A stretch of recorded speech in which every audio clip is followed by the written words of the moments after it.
Camcat Publishing presents Summer People by Sara Hosey, narrated by Bailey Carr. For Jess, John, and Jules. 1. The day Christmas Miller and Lexi Reyes found a body floating face down in the lake hadn't started off weird and terrifying. In fact, it had been a happy enough day. Christmas had been anxious, but she'd also been hopeful and excited.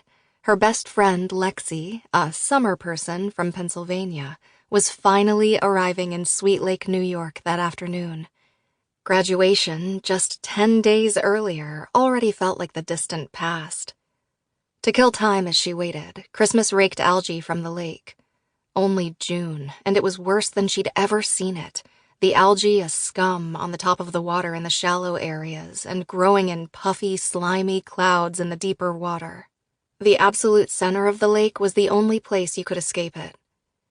She frowned, imagining Lexi's reaction, and worked harder, pulling out the blue-green substance in clumps, the algae clinging to the tines of the rake like mermaid's hair or long wisps of alien matter, or like a toxic mucus, the green snot indicating the Earth's fever.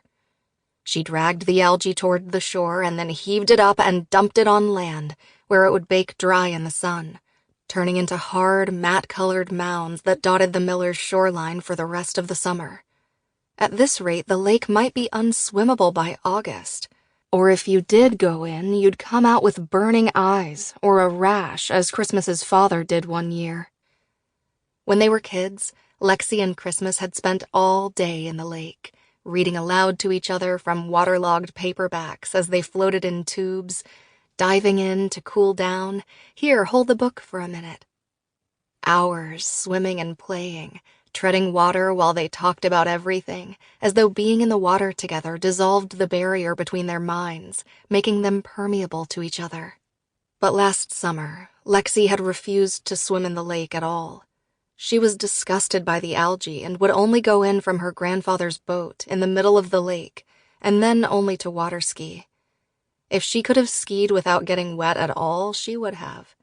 She told Christmas that she wanted to have children someday, and that she didn't want them to have fins.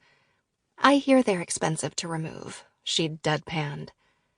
Christmas raked harder.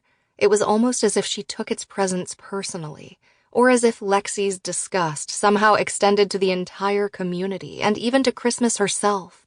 Lexi had teased her in the past about being too attached. Sample complete. Ready to continue?